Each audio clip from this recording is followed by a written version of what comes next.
We're back with another episode of Not Even D2, the podcast covering Division III sports through interviews with those involved in Division III. Before we get into today's episode, I just want to apologize real quick. There was some singing going on in the background through a few parts. It got Ruda a little upset, but the audio was still fine, and it's just one little part that the audio might cut out. But aside from that, we got a big special guest today, Coach Axtell, SUNY Cortland men's soccer coach. Six Sweet 16 appearances in his career, coming off of a SUNYAC championship this past year. A really good coach, a really good guy. I really like this episode. What you think, Ruda? Nah, he was definitely a really good guy, and even better coach. I think just what he was saying in terms of leadership, coaching, how to carry yourself as an athlete, advice, just not even in sports, just in general with life. I just think he just gave some gems, and SUNY Cortland is definitely lucky to have a coach like that. Yeah. One thing I really like about him and what I can see is it's easy for Cortland to be so powerful, like how they are. They're led by a guy like Axtell. He's just really determined. He's got the right mindset, leading his guys. And you mentioned this, and like when you have a coach like that, it's easy to fall in line and produce better. So, I mean, we could talk all day amongst each other about the type of guy and Coach Axtell is, but we recorded for over an hour, so I want to keep this short. We get into a lot. Cortland being one of the better teams in the SUNYAC, his best rivalries within the SUNYAC, what his future goals are. So appreciate you for tuning into another episode, and let's get into a conversation with Coach Axtell.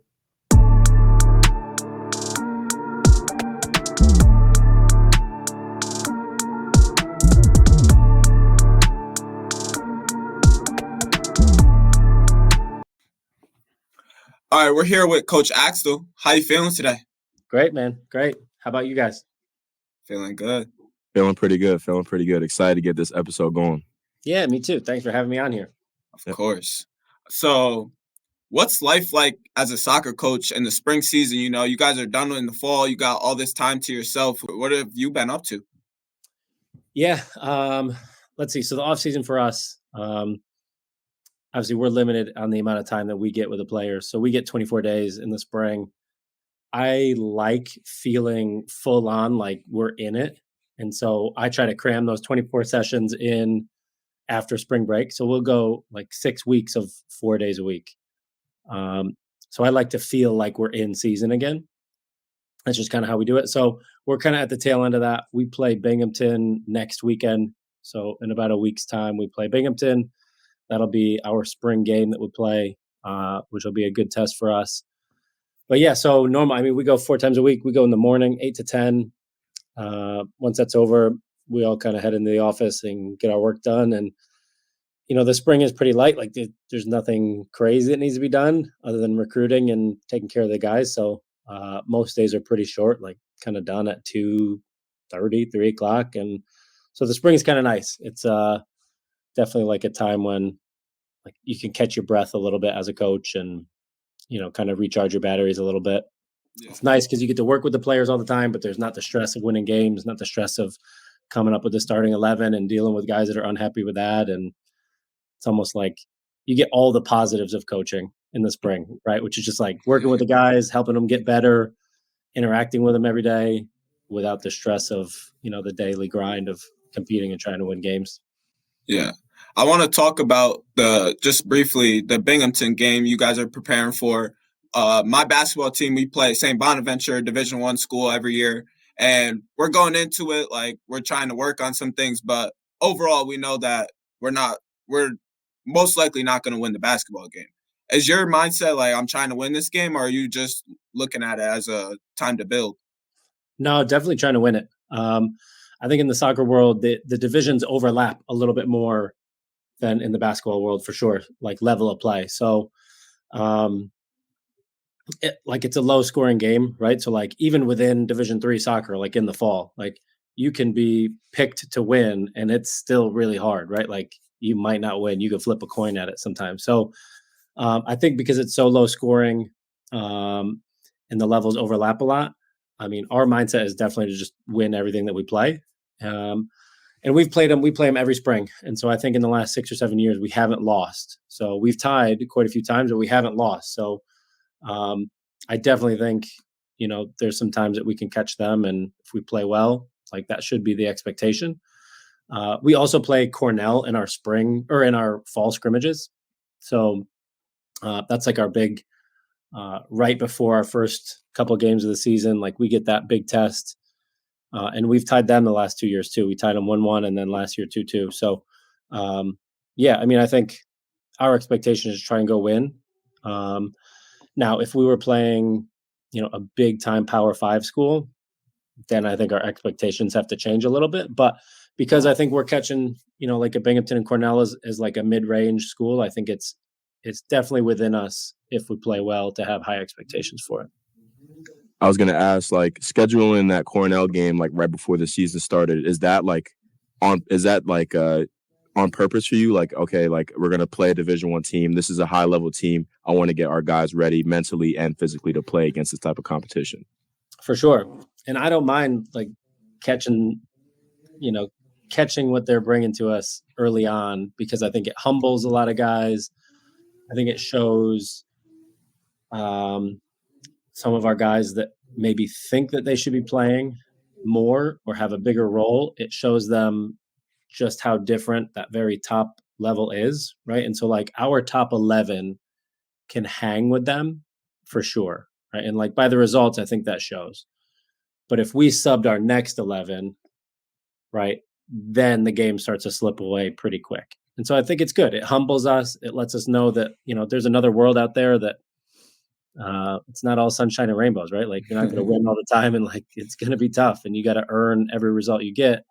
But I think it helps us internally with our guys too, just like that depth chart of understanding, hey, if you can go hang on the field, right, and you look good for the minutes that you get in that scrimmage, we know you're at a certain level.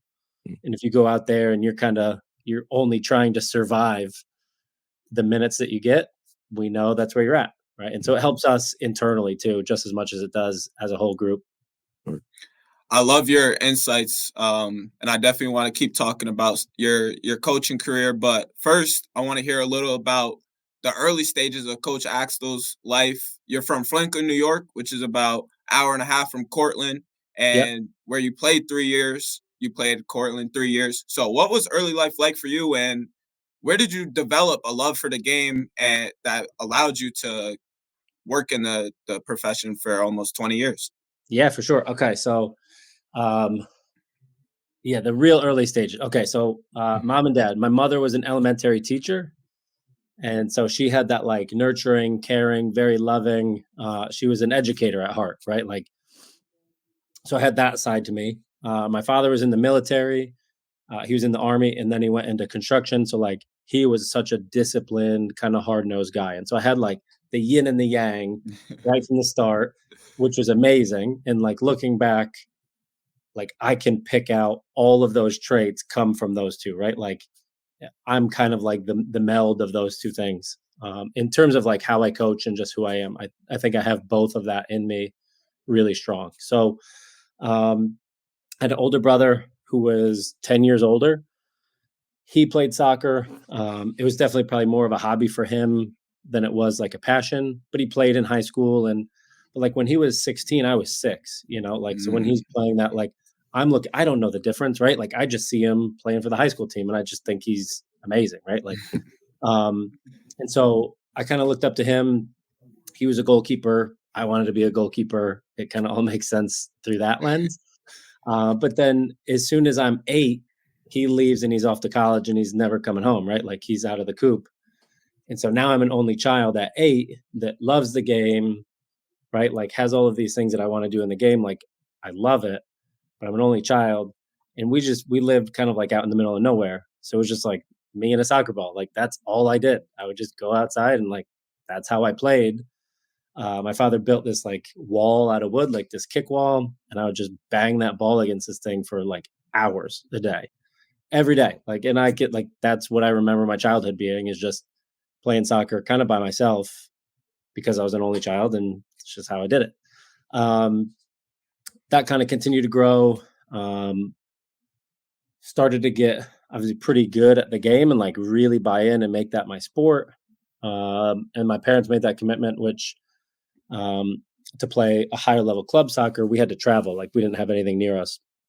And so we made a commitment, I think when I was 15 or 16, to go up to Albany and play on a club team there. So that was like an hour and 15 minutes away.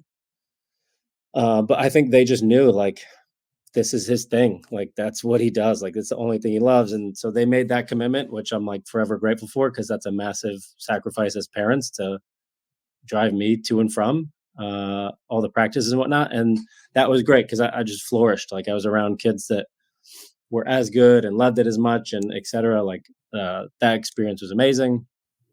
And then the kind of rest is history. I went, played in college and then got into coaching and had some coaching mentors. We could talk about those too. But yeah. And then I like coaching because it's who I am as a person, but it also, I can just stay a part of the game forever. Like I never had to put the game away. And so that's really why I'm doing what I'm doing. Love it. One thing I kind of noticed when I watch soccer, obviously I'm not the most informed person when it comes to it, but just on the outside perspective, I see a lot of the times the goalies are like pointing to the defenders like, hey, you got to be here, you got to be here. So are you able to like practice like those coaching habits? Like when were you able to practice those coaching habits while you were playing, like directing guys where to go or telling them what you need from them? Like, did you do that? Yeah. And that's like the expectation for goalkeepers is like really understanding the game. It's a unique position because you can see the entire field, right? Like at all times, where like if you're a center mid, like the game's being played around you in kind of 360 degrees. But as a goalkeeper, like you got one vision, you can see the entire game at all times for your whole life. Yeah. So the expectation is to, like have a leadership voice, direct traffic a little bit, like problem solve. So you get coached to do that as a young player, as a goalkeeper. And so it kind of makes sense that when you're looking through that bigger lens of just don't worry about yourself as much, you got to worry about everybody. I think that lends a hand in coaching too. Talking a little bit more about that, saying how, being a goalkeeper, you kind of have to be a coach on the field. When did you realize that you actually wanted to be a coach as a full-time profession? Yeah. So I used to work at these summer camps that were near my house. And the guy that would run the camps, probably like one of my bigger coaching mentors for sure. And these were camps that were like very much like a rec camp. They would run like 7 weeks of them. They would get a couple hundred kids, but from these kids were like at 8:30 in the morning till 4:30 in the afternoon. And I think it was like $50 for the week, right? So like super cheap for the kids to go, very much like a grassroots, like let's just get everybody involved type of atmosphere. But the cool part is this guy that would run them, he took it so serious, right? Like he never gave you that out of saying like, well, the kids don't pay a lot and we don't get paid a lot of money. So I'm only going to go kind of half in on this. Right. And like, I'm not going to take it serious. So like, if you were going to work there, you had to take it really serious. And you actually had to coach and come up with session plans for the day. And you had to be like really on point. And so that was cool to me because again, like half of me is that like discipline, hard nose, like I like that structure. And I saw that in coaching, but I also got to do that working with kids, which was like that kind of background of mine. And so I was always thinking about going into education because I liked working with kids and I liked just teaching. But that was kind of the first time that I knew you could blend the two, like the game I loved and like what I thought I was pretty good at a young age, which was like working with kids. I was like, ooh, I can do both of those things. And he was the one that told me, like, I think I first found out that coaching could be full time. I never knew that until maybe like 17 or 18. Like, I didn't know that was a real thing. And I think a lot of college coaches back then were still part time. Like that was kind of like late 90s, early 2000s. And like, it was just a little bit different, right? Like, there wasn't as many full time positions. The game hadn't grown as much yet. And so that was the first time I realized you could do it full time. I was like, oh, game on. I'm not doing anything from here on out. That's going to be what I'm doing. Yeah, I'm kind of skipping ahead here, Ruda, but you keep talking about your mentors, and obviously we all have inspirations or someone that has had a big impact on us, but are there any specific coaches that had a great impact on how you coach today, or mentors that really showed you the ropes when you were first developing your own type of culture and team? Oh, let's see. That guy, definitely number one. Like, his name was Dave Ranieri. And he was like, so far as the like, you better match like your colors, your outfit, like your brands, like you better look the part and act the part. And I liked that. Um, and but his motto was always like, it's all about the kids, right? So like, you don't do it if you're about yourself, or don't do it if you're in for anything other than like making that experience amazing for those kids. So that was pretty cool. I like I keep that saying with me for sure. Um, and then I think other than that, I had two goalkeeper coaches. It was actually husband and wife when I was young, that they would teach me some goalkeeping stuff, and that was kind of brand new. Um, but I always like, and they lived pretty local. Like they helped me like love goalkeeping. So that was pretty cool. Like I was a young kid, and I'm still like really close with them. But I think um, they showed me the like how to fall in love with the game type of thing. So definitely those two were big ones. And then everything after that, I think is probably just like a complete mind meld of all of the people that you meet. Like Mm, those three people probably really stand out as being like influential when I was young. Everything past that is like, ooh, I like that. I'll take a little bit of this. I don't really like that. And that's kind of coaching, right? Is like it's all stealing small, tiny little bits and making it your own, and seeing what fits in your personality and how you want to do things. yeah, Um, and again, but I think that how I want to do things is very much that like, you know, nurturing, compassionate educator and hard nosed discipline army, right? Like those two things is like that's who I want to be as a coach, and I want to do both of those really well. Um, so I would say those three people would be the specific mentors, and then past that, my parents would be definitely the mentors of who I want to be as a coach. I was gonna ask you about how you're taking these bits and pieces from different coaches, but especially in the SUNYAC, which is a good soccer league. Are you like, do you communicate with those coaches? Are you watching film a lot on how they're doing things and picking apart from that, or are you talking to other Division 3 coaches? I want to hear about the connections you've built in the league and Division 3 as a whole. Yeah, I wouldn't say that it's intentional seeking out like things selfishly for me. I think sometimes like even just having a beer with someone after a recruiting event and you're just talking, and like that's when you can get like little nuggets of, ooh, I kind of like that, you know? Um, so I wouldn't say that I'm intentionally seeking that out in the Division 3 world. Um, I think it all just kind of comes from happenstance. But I've always had the mantra that um, I want to be innovative myself in the game, and I want to be. I've always said like I want to beat everybody else to the future. That's like one of my like kind of core tenets, and so um, I'll take little bits and pieces, but I also want to be really forward thinking, and I want to take things from the business world. I want to take things from right, like you name it, real estate, selling, right? Like how do they yeah, sell?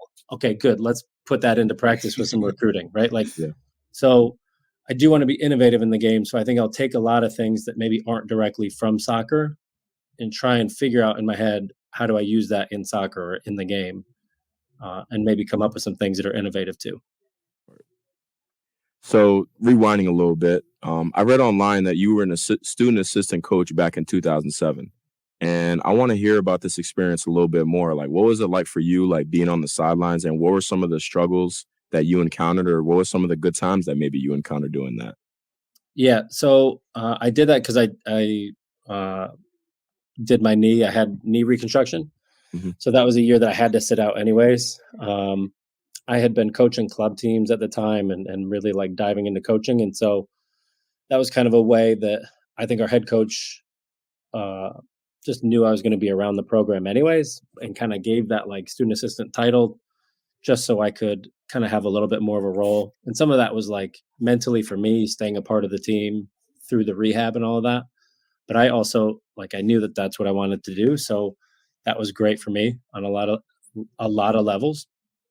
Um, I never had, and this is gonna sound crazy, but I never had like loyalty to my friends over loyalty to like coaching. Like, so even as a student assistant and like my friends were my friends, but like I would hold them accountable to like just the right and the wrong of like what should be done. I would coach them hard.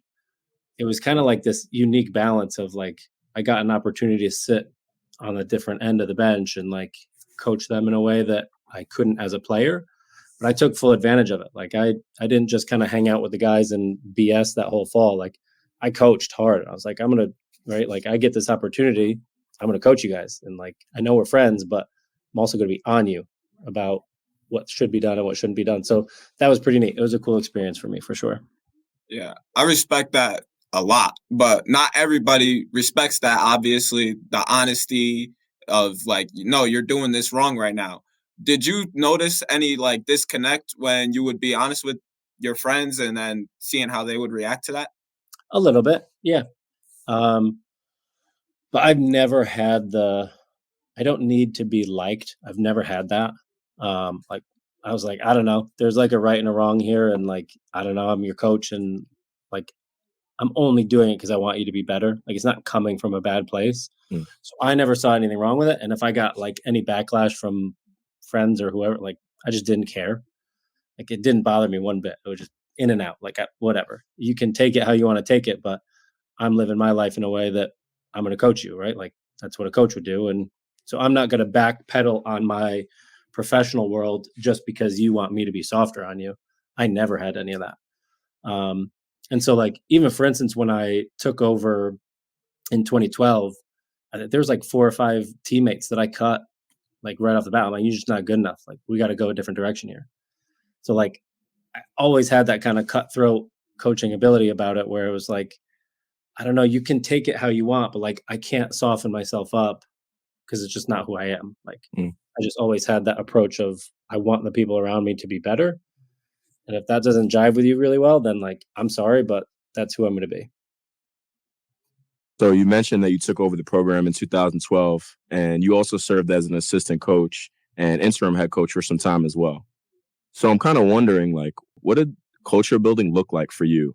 Were you like over this time where you're student assistant or an assistant coach or an interim coach, are you writing down like, all right, this is how I see, you know, our coach running practices, or this is how I want things to be done, or are you, and you're talking about, you know, being innovative. So is all this stuff kind of going into your head when you're first taking the job at Cortland too?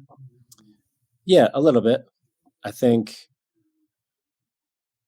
being a player and then an assistant and then the head coach at the same school, um, I've seen the program and the school from every lens possible, right? So, like, I know what players are going through. I know what our assistant coaches are going through, right? Like, I've seen it. And not only do I understand that lens, but I understand that lens here because it's specific at times, right? Like, what Yeah. professors are you taking? Okay, I probably had a couple of them, you know?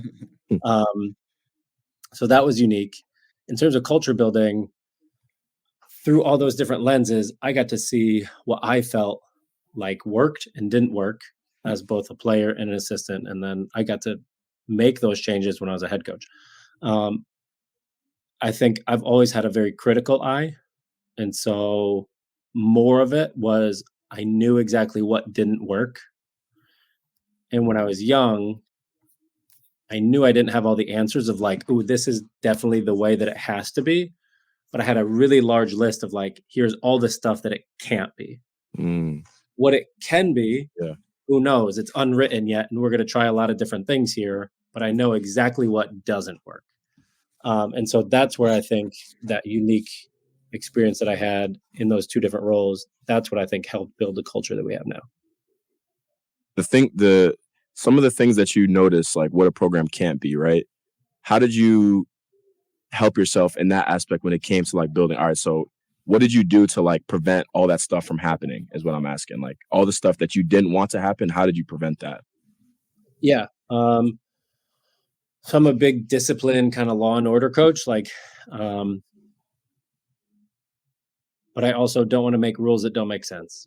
So Hmm. like that would be one example, right? Like I knew as a player, if the rule made sense, I had no problem following it. Right. And you're like, okay, I get it. There's a reason why this is the way we want to do it. And like, that's rules that coach has, no problem. And I could believe in that. But one of the disconnects is if you ever have players that don't believe in your rules, right, or they don't make sense, well, then they're either going to break the rule or they're just not going to believe in you as the leader, right? And so, like, there's that balance there. So that was something that we had to get really good at right away. It was just like, what rules and expectations do we have in place for our players? And then how are we going to handle it if and when they break those expectations? Yeah. I knew from a playing standpoint, and I had teammates that, well, hey, if he can get away with it, I can get away with it. So, right, on we go, and we're going to keep breaking rules. And so I knew that there had to be a really large dose of reasons why you don't want to break the rules, right? Yeah. Like, and I tell our players to this day that there's a reason why when you're young, if you touch a hot stove, you don't touch it again, right? Because it's going to burn you. It hurts a lot. And that has to be your penalties and discourse within your team of, hey, if you step out of bounds here, I have to be the oven. Not because I don't like you, but I can't turn the oven down just because we have a personal connection. I have to keep that oven super hot.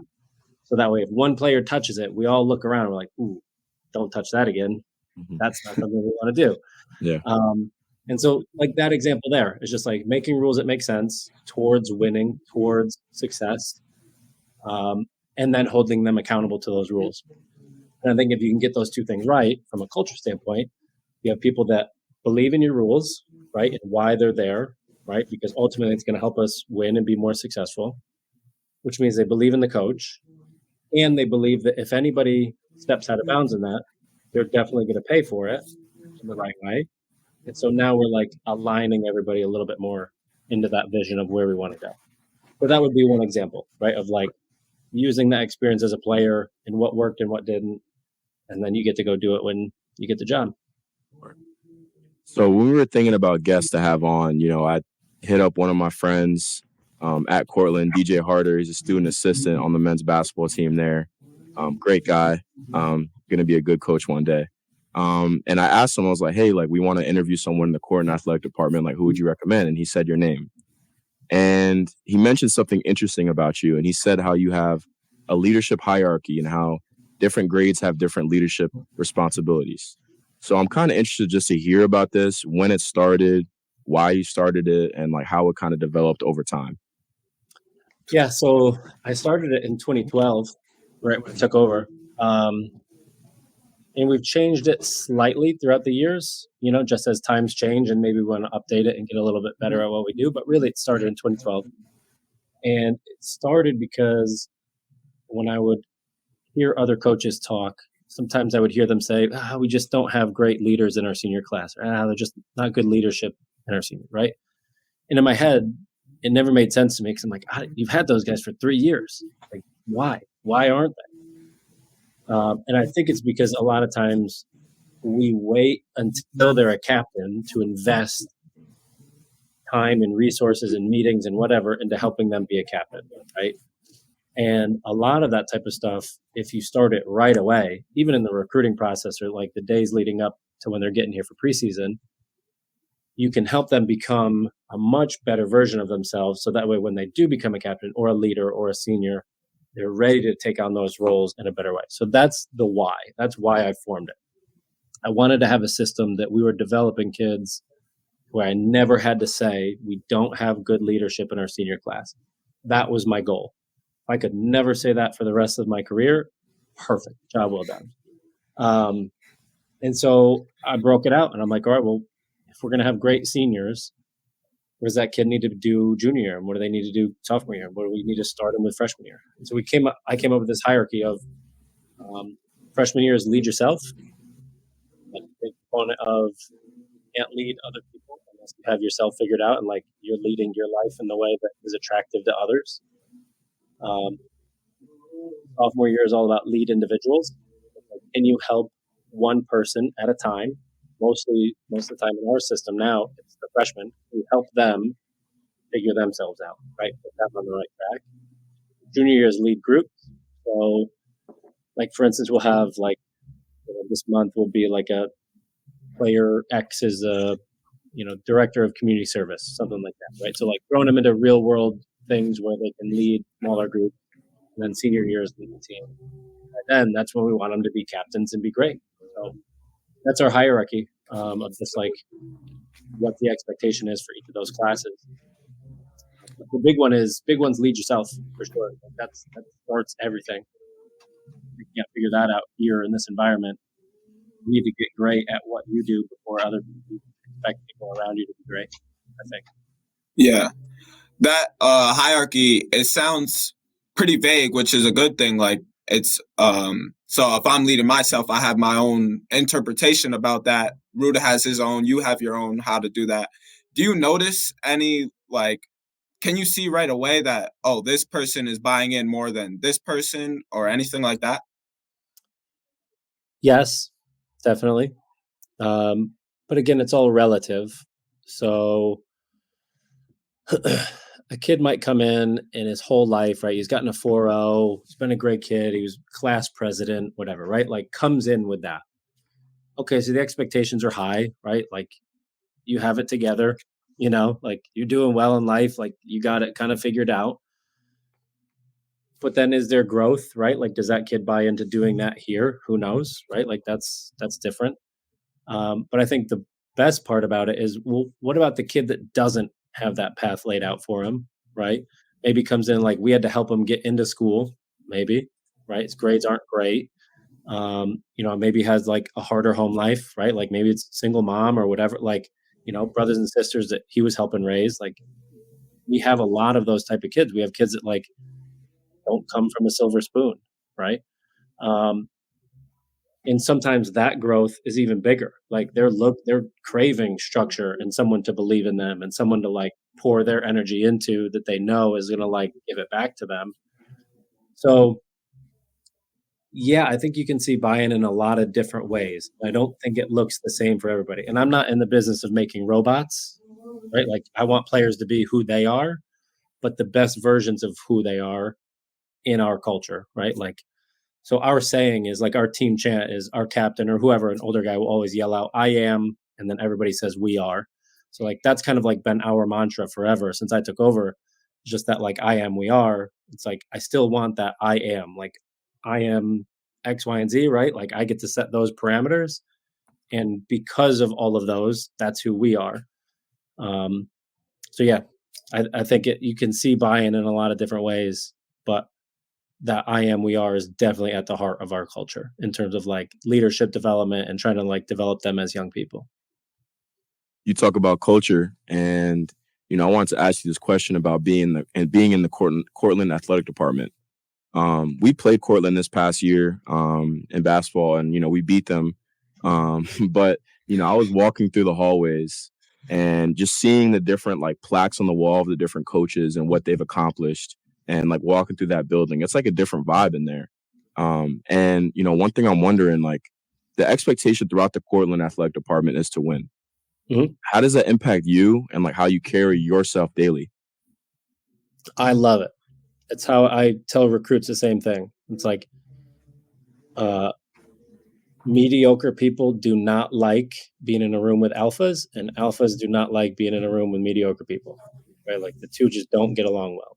And here, because the expectations are so high, we can assume a couple things. It's going to weed out mediocrity, right, on a lot of levels. Right? Those kids are going to slowly drift away from our programs or not want to be involved at the start.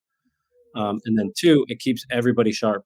So, if you want to be, let's say, like the most winningest coach here, well, you're doing it in a sea full of alphas, right? Like you're not doing it against like, this isn't JV, right? Like it's not a petting zoo.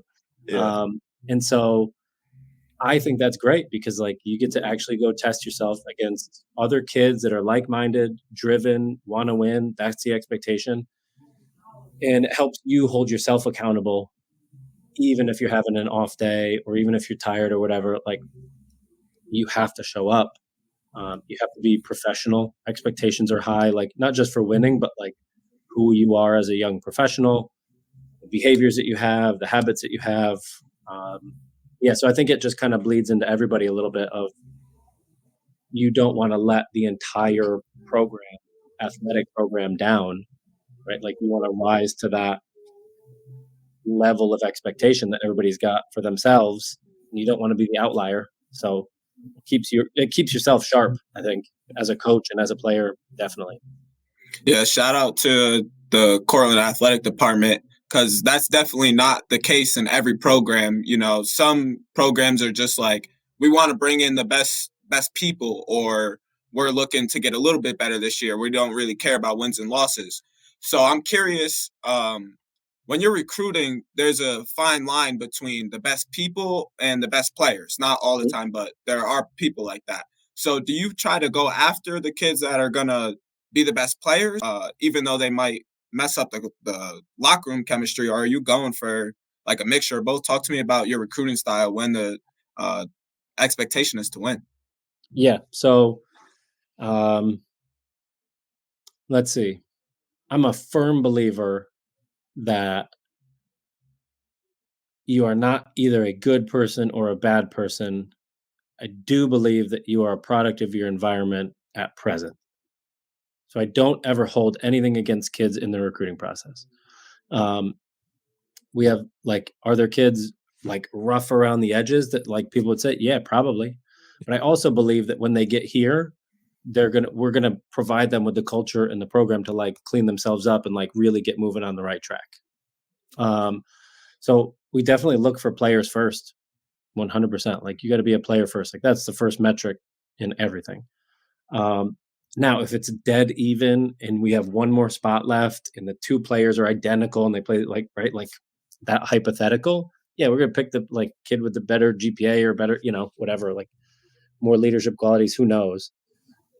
But I don't ever exclude kids because of who they are from 14 to 18.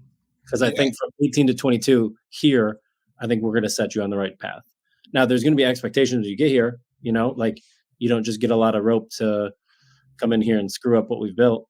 And I tell them that in the recruiting process. Like, look, here's the expectation that your life is going to be tough, right? Like, you're going to come in here and there's a lot of expectation on you that you have to uphold every single day. And if you screw that up, you're out of here. What you do with that is up to you. Yeah, I like that. I have one more question before we go to break. When you're bringing in these players, you said we're going player first. Has there ever been a time where the player was just not a douche, but not the right person, and you kind of like wanted to move ways from them, or has it always just been fluent like that?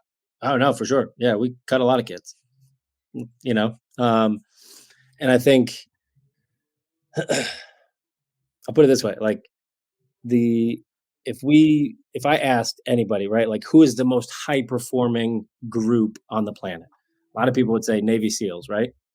But like there's a couple ways you can get out of the Navy SEALs. You can ring the bell because it's too hard for you, right? And you don't want to uphold those expectations and you can't manage it.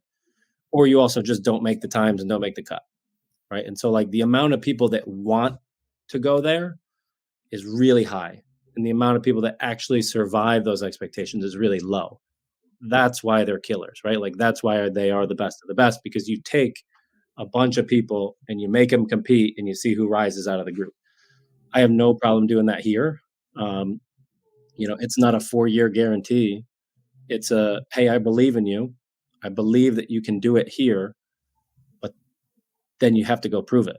Like you also have to go do that every single day. Now, my belief in you is the recruiting process. I wouldn't bring you here if I didn't have that core belief that you can do it and that I think you're going to do it. That's not a guarantee that you're going to do it. So yeah, like sometimes attrition rate in college athletics is seen as like a really negative thing, but we have a lot of kids that also will just kind of like cut themselves and they'll kind of quit and they'll just say, it's too much, right? Like, I don't know, this is a lot. I don't really want to live my life. Like, no problem, right? Like, reason. But again, it's going back to that, like, I won't ever turn the stove down. Like, I'm not turning down the expectations for anybody. It's my job here where I sit is to hold those expectations as high as possible and just make players meet them. Yeah.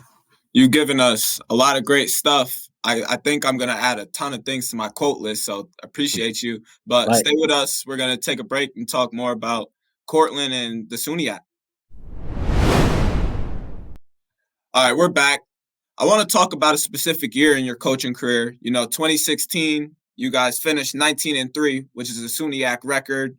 You guys had 14 shutouts that year. You made it to the NCAA Sweet 16. You were the SUNYAC and ECAC Coach of the Year. Your coaching staff won the East Region Coaching Staff of the Year. So I'm curious what that year was like for you. Did you notice anything that was different about that team, and what allowed you guys to be so successful? Yeah. So let's see. That was 4 years in. So that was my fourth season. So that was kind of like my first full recruiting class that had come in as a head coach. We went through a pretty steep progression. So from 2012, when I took over, the year before, they had only won 3 games. And so then in 2012, I think we made like conference semifinals, 2013 conference finals, 14 conference finals, and so on. And I think we were in the finals from then on out. But in 2014, we went to the NCAA Sweet 16. So we lost to, I think it was Oneonta that year in the finals, but they were like a Final Four team that year. They were really good. And we went to the Sweet 16. So we had a really strong team. And then in 2015, I would say we underachieved.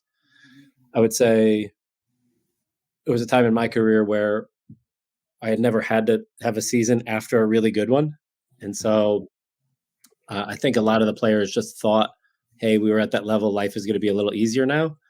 And in 2015, we took a little dip and we didn't go to the NCAA tournament. So I think that left a hunger in our juniors that was like, oh, okay, like now I got it. With sophomore year, we were this good. Junior year, now we take this like little bit of a dip, right? And they were pissed. Like they were just like man on fire to like try and get that back for 2016. So I think because of that dip and we were a little bit unsuccessful in our own eyes, like we just went on a mission. And then 2016, we obviously have a great year and a lot of things came together.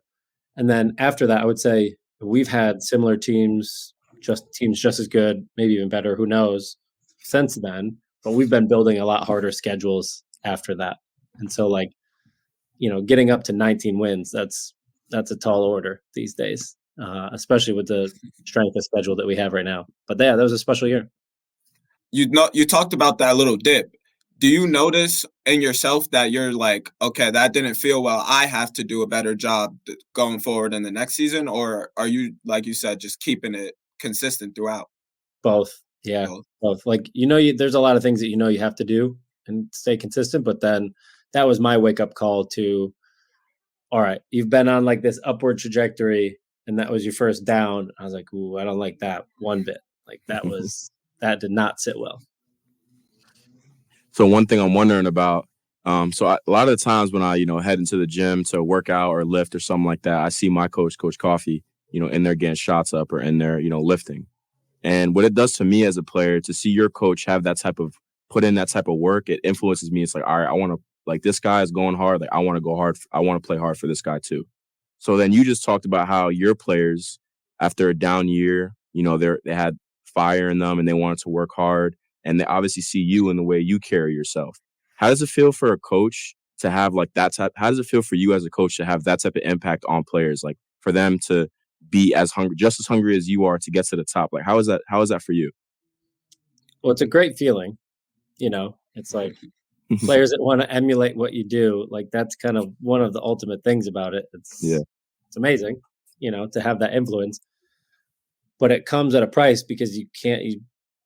I guess you can, but like can't really have an off day. Like if you have that many people that rely on you for motivation and they want to work just as hard and like you are a driving force in their life, you got to be on point all the time, right? Like there's a responsibility with that, which I love because it keeps you sharp, right? Like I still have the mindset, like I'm damn near 40 years old and I'm like, I want to be able to outlift, outrun, out whatever. Like if I was in a wrestling match with any one of these guys, I still want to take them. Like just have that kind of killer mentality of like, I don't want to lose anything ever. I hate losing coin flips, right? Like things that I have no control over. Like that'll piss me right off and I'll throw the coin off the table. So I think like having players that like want to aspire to that is a really good thing, but it also keeps you sharp and keeps you accountable. And like, you don't get off days. You got to stay sharp. Yeah. So I want to talk a little bit about Cortland's play style. So I texted a player that played against you guys before, and he kind of described your play style to me. And he said you guys like to play possession, but transition to offense extremely fast at times and play direct and use your own physicality to put teams under pressure in the back. And one thing I'm wondering, and also I saw stats online that you guys were top 30 in scoring in the country and also top 50 in goals against. So how did you build that play style over your time at Cortland, and how has it kind of evolved in like later years, or has it kind of stayed the same? Yeah, definitely. I think it's stayed pretty consistent. Um, I'm huge on like mentality of players and teams. Like that's one of my bigger points of emphasis as a coach. I think teams that play defensive, and if you talk about being defensive a lot, it puts you in this victim mentality.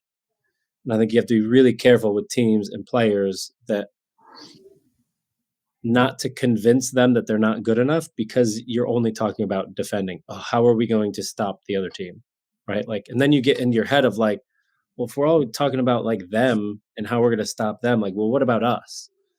Um, and so I love just an open attack, like be fast, be furious, like let's make them worry more about us than we worry about them. And so that's kind of at the core of our playing style. Um, I explain it to recruits as like I am a coach that likes to play with the holsters unsnapped, dude, ready to shoot at moment's notice. Like we are not conservative, we are not sitting back, we are not just going to try and survive games. Like it doesn't matter if we're playing the number one team in the country, like we're coming for you. And we're talking about how we're going to score goals on you and how we're going to attack you. And I think that's been our mindset since I took over. Like, and I love that that's our team mindset. I love that that's our aura out there in the world. And look, if we lose 4-3, so be it. But I'm never going to try and play 0-0 and like, oh, hopefully we don't get scored on. Maybe we'll win a penalties. Like, that's just not me. Like, I can't live my life like that. I'm much more of an outward, aggressive, on the attack type of mentality. So I think that's our playing style in a nutshell. Yeah. What's the like film sessions like when you're preparing for a specific game, when you're focused on yourself, but you also know that like there is an opponent on the other side. So how do you lead film sessions with your program? So our assistant coach right now, he does all of our scouting reports and does a lot of the film sessions. And it's a balance of the two. I mean, you definitely want to talk about the opponent for sure, right? Like you have to get ready for different playing styles and different opponents, et cetera. But I think you have to do it in a way that translates to this is the opportunity that they're giving us, right? Like here's their weakness. This is what we're going to exploit. And like, look, this might be a strength and like here's how we're going to crush that. Like it has to be outward. It can't ever be inward. Even the language that you're using, the intensity that you're going after it. Because I think too often I see coaches or coaches talk about other teams as if they're like, oh my God, like how are we going to win? Right. I'm like, I don't ever want to get into that mindset of thinking a team is better, convincing our guys a team is better than us. Like I want us to know that like we are going to be in the driver's seat no matter what. And I do think that you can be in the driver's seat defending. Right. So like you talked about that like transition to attack really quick. It's like, well, here's their strength. This is what they want to do. So like when this happens, we're going to do this and then go. Right. And like that's the opportunity that we're looking for. So I think it's some of the language that you use, and I think it's some of the intensity that you bring about who you are and how you're going to use that against other teams. Yeah. Um, a team that's been a really good team in the SUNYAC has been Oneonta. You know, the past 13 seasons, they've made the NCAA tournament 10 years. They're led by a great coach in Ian Byron, and 3 of those appearances in the NCAA tournament have been to the Final Four. In your career, you're 7-7-2 against Oneonta. So I'm curious how you're preparing against a coaching battle against one of the best teams in the SUNYAC and also one of the best coaches. Yeah, that's definitely our rival. It's a big game all the time. Um, our guys look forward to it. I mean, it's one of those games where like you just don't need any motivation. Like if I always tell our guys like if you can't get up today, like you don't quit playing, right? Like these are the days that you live for. So like that's the rivalry that we have. Um, so it's going to be intense.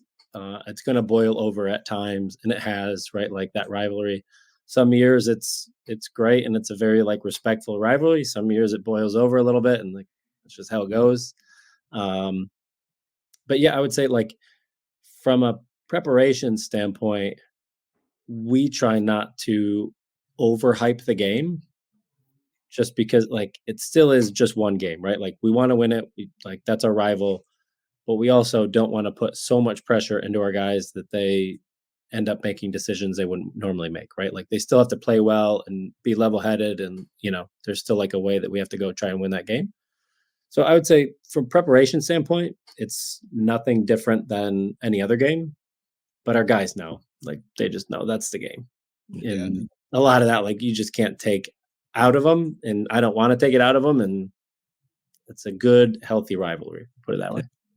One thing that I always noticed watching college soccer at like my school or something is when there's a tie, like I'm always curious how those guys feel. So, in your perspective, when you're tying against a team like Oneonta, one, how are you like satisfied with that result? And the second question is, how do you prepare your guys for in the regular season? A tie is just a tie, but postseason you have to be ready for maybe another overtime period and then shootout. So yeah, penalties. So how do you prepare your guys for that? I hate ties. It's like the stupidest thing in the world to me. Like it just my brain doesn't do it. Because it's like, all right, let's spend all this money and get on a bus and go to it and like have like we're in a hotel, like whatever it is, and then you end the game and you're like, equal. Like that's just so dumb. I hate ties. I can't stand them. So ties are always a loss. Internally, like in our culture, like a tie is a loss, flat out. A tie is a non-win. You win or you don't win. And like for me, that's pretty black and white. And so the goal is not to tie. We had one game this past year where we were playing Brockport, and they were quite good this year. We went up 1-0. Game looked great. Like we were playing really well, and we had a kid get red carded, so we had to play a man down for 75, maybe 80 minutes of the game, something like that. And we were like holding on for dear life because we were a man down for that long. And they came back and they tied it, and it ended up in a tie. And that one felt like, okay, like we had to work so hard for that tie. That's the only tie I've ever had in my career where I felt like we did a good job to tie that game and at least get a result. Other than that, losses. Yeah, and you might have forgot. Just how do you prepare for your guys for postseason play when that's not the case? You're not playing penalties in the regular season. Yeah, talk about it. They have to be fit. Like you have to be ready to go again. But I think that mentality of not being satisfied and talking about it like you just lost, right? Like you should have done more in the moment to go and win that game. And I think when you have that intensity about it, they want another opportunity, right? All the time. Because if a tie feels like a loss, they're kind of like, God, if I just had 10 more minutes, right? And I'm telling them, like, you wasted time, right? Like you should have done more. So if that's their mentality, when they get that opportunity in postseason, like, all right, this is it. Like now we do get a chance to go rectify that. They're excited for it. So I do think it's a mentality thing. Like they're not scared for that opportunity to go because I always tell them like, you guys needed 10 more minutes and unfortunately for you don't get it, right? Like you wasted so much time. But in the postseason, you get it. And so like, I just think that intensity about it always feels like a loss helps them because they want that extra time to go, prove themselves. I'm kind of backtracking a little bit, but so I was watching a documentary recently, and someone that was affiliated with the Patriots basically said that like the reason why that Bill Belichick was so hard on the players or so detailed is because he wanted his players to be ready for those big moments, and they wouldn't flinch. Do you think that's part of the reason why you have such a disciplined program at Cortland and have strict rules to follow or run your program the way you run it? Like that's why. Yeah, I think those like small little details that you just hold accountable all the time end up actually being the big things, right? And like you want to be great in big moments. So like there's been times like, for instance, like coaching or teaching like coaching courses and things like that, or some licensing courses. I like tell people that like if you actually broke out your job, right? Like let's say just for numbers sake, you make $50K, right? I'm like, your job's paying you $5,000 for the 10 biggest moments of that year, right? The 10 hardest moments. You're not getting paid for your time. You're getting paid to absolutely nail 10 really hard moments, right? Like that's where the money lies. Like that's where your value is. And that's the same with players is like, you're not being paid for your time, right? Like you're being paid for who you are when it's 0-0 and like there's a minute left. Like that's your value. That's Yeah. where it is. It's where it lies.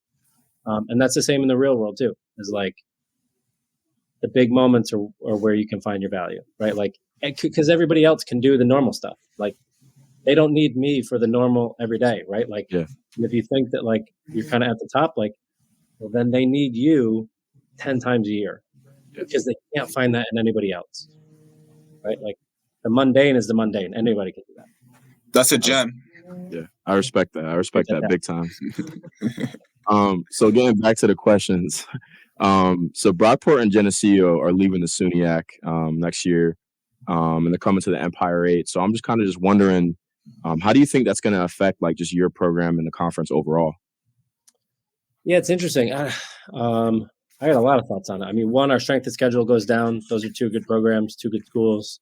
Your SOS goes down a little bit. Recruiting, I think, is like, who knows? I think that probably stays the same. I don't think kids really understand the nuances of conferences when they're in the recruiting process as much. So, like for us, I don't think recruiting matters. Yeah, I mean, it'll feel different not having those two because those are perennially two schools that are in the top 4 or 5 every single year. So you're losing a couple of schools that are in your top half.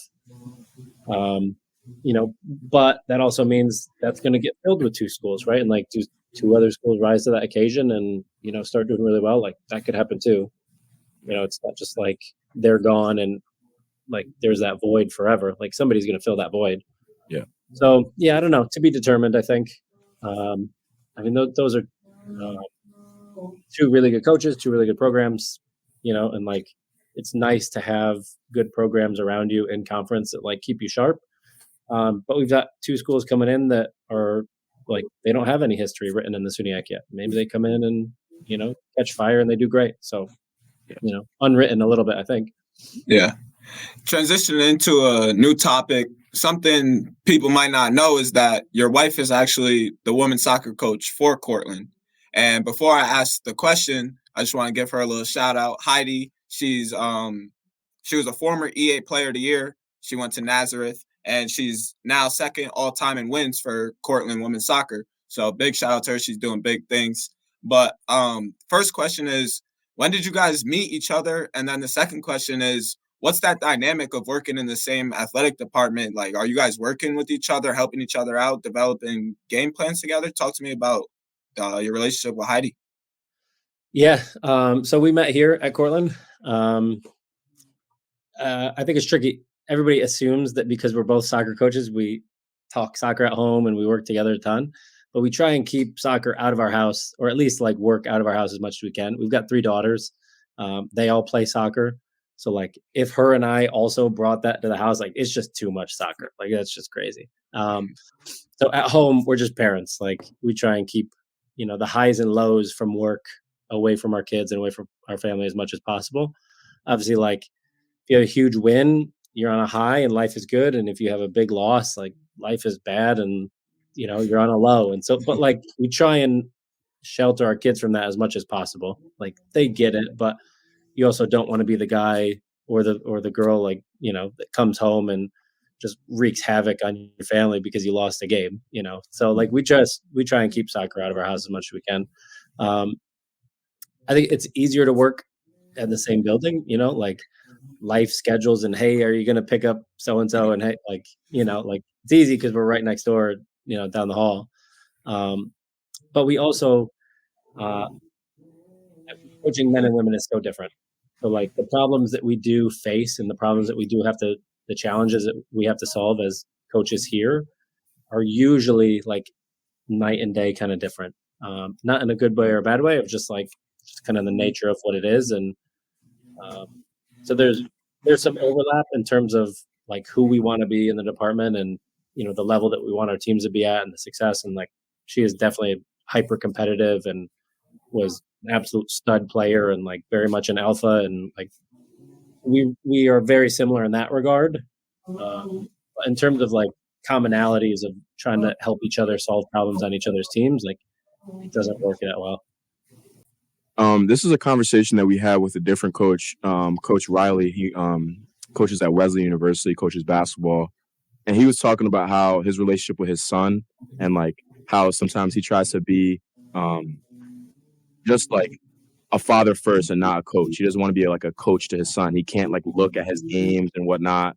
And I kind of want to hear about that too, because you said you have 3 daughters that all play soccer. So how are you like just like as a father to them? And like, do you kind of separate that coaching aspect of it too when you're watching their games or? Yeah, I mean, you try to a ton. Like, and our oldest is 15, so she like plays varsity in club soccer and all that. And we'll try and only offer advice if she asks. You know, we're like, look, we do it for a living, and if you want help, we're here. Like, we obviously will help you. But we're also your parents first, and so like, if you just want to be left alone and you don't want to talk about it, and you're in a bad mood or whatever, like, we'll give you that space. Like, we are definitely not your coach. We're your parents. So I think that's big. I think like not bringing the emotions home, I think is really big too, you know? But in the reverse of that, like your kids help with that too, right? Like if you're in a bad mood and you come home and like, they're like, oh, I got 100 on my test or I got this, like, they're just happy. Like they don't give a shit about college soccer, you know, like they're just living their lives. And you're like, oh, good. Like I can now be happy too. So I think sometimes as coaches, you just get stuck in the rut of like results or what drives your emotions, but then you're definitely just a human first. And so I think your kids help round you out and your family helps round you out. If you are having a low and you come home, it's pretty easy to get out of that bad mood, you know? Yeah. So, you know, you guys just finished up another successful year at Cortland, went to the NCAA Division III third round of the tournament. And you also have your own endeavors too. You run your own goalie academy too in the area as well. So that just made, you know, KJ and I want to ask, like, what's next for you? And also what's next for the Cortland men's soccer program? We want to crack that nut and get to a Final Four. That's number one. I think we've been to like, oh geez, I don't even know. Like 6 Sweet 16s, something like that. Wow. 6 or 7, I don't know. 14, 16, 18, and then 1, 2, and 3. Yeah, so 6. 6. So I don't know. Like that's like been our kind of benchmark, and we're really grateful for that. Like it's a ton of success, and that is great, and we're very grateful for what we've done. But there's also that next 5% that we're a little bit unsatisfied, and we want to break through. Obviously, winning it one day would be amazing. The whole thing. I think probably that's talked about too much. You know, like I don't know. It's a little cliche. Like, of course, everybody wants to win it, right? But like, you also have to have a team that deserves to go to the Final Four, and then you need some luck, right? And like, there's very schools that have that every single year, and so I just hope we can go further than we've gone before. Like that would be number one. Going to a Final Four would be amazing. I think that's a really cool experience for players that I hope, you know, a team here at some point gets to do. I would like to have that experience selfishly. And then consistency.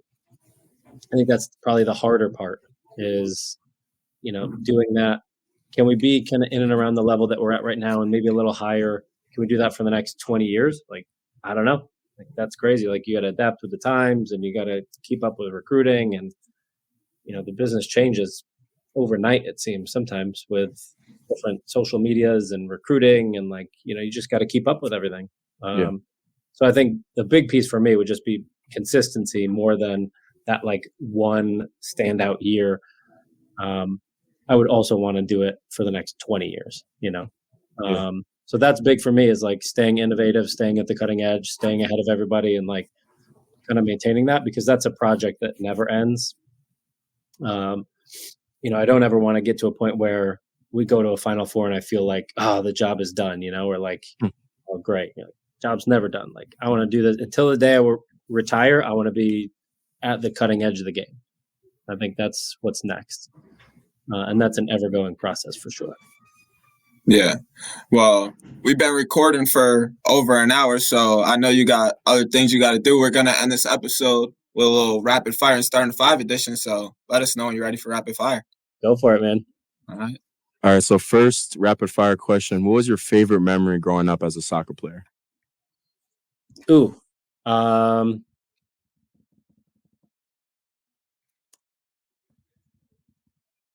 got to play at the IMG Academy against some international teams, international national teams when I was like a U17 player. That was pretty cool.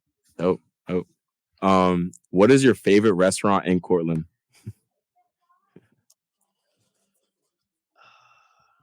If you're allowed to say it. I am. Favorite restaurant in Cortland? Harry Tony's. I would still go Harry Tony's. What kind of food is that? It's like a bar restaurant, like Okay. bar and grill. Nice. And then, who is your favorite soccer player growing up? Can be goalie or can just be like a different player too. David Beckham for sure. 100%. Okay. That's that boy, David Beckham.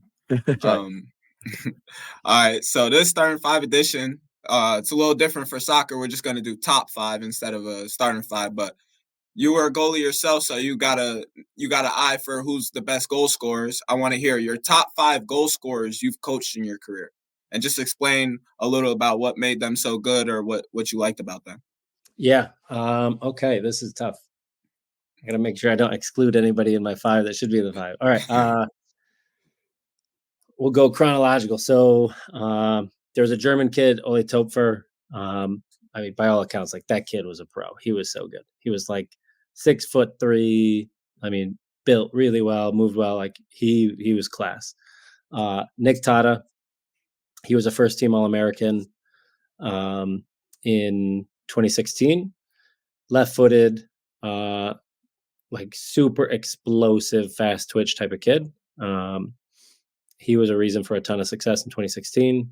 Great at scoring goals. Jake Keller was a transfer from Syracuse that we had. I think he has the most goals in a year for us. I think that was like in 2018, something like that.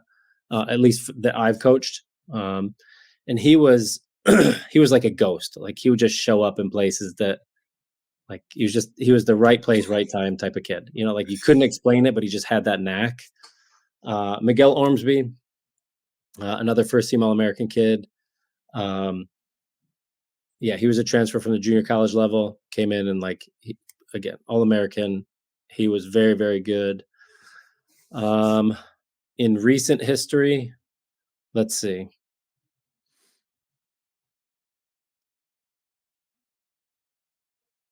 I don't know how many I got left. Was that 3 or 4? That's 4. I think that's 4. 4? Okay. It might have been 3. So if you want to give 2 more, if it's 4, I'm going 6. Okay. Blake Aronson was another All-American here recently in 2021. I think he like led the country in game-winning goals. So he was just kind of like clutch. Like when the game needed it, he was very, very good, and he was on. So he was like definitely a big pressure player. And then our current player that just got first team All-American, Mateo Mara. I would put him in that category too. Or shout out to all them guys. I'm gonna try to find some film about them. See what you're talking about. Yeah. But you given us like I said, that list is hard. There's another, any alums listening, that there's another like 6 guys that could go on that list pretty easily. Yeah. Maybe they have to have a shootout to see who's really the best. That's true. We actually just had an alumni game where a lot of guys came back and played against our team last weekend. It was fun. Were they still good or they're washed now? Still really good. Not as fit as they need to be to win against our college guys, but their quality is still there. Yeah, up and down 120-yard field is a different story, though. Well, like I said before the break, you just given us great stuff throughout the interview. Ton of quotes I got. So we appreciate you joining the show, and we're definitely big Cortland men's soccer fans now. Love it. Sure. Thanks, guys. Appreciate your time, and it's great to be on here with you. Thanks for tuning in to another episode of Not Even D2. If you haven't already, make sure to go follow all the socials at Not Even D2. You can catch every episode on Apple Podcasts, Spotify, YouTube, or wherever you listen to your podcasts. I'm your host, KJ Allison, and I'll see you next episode.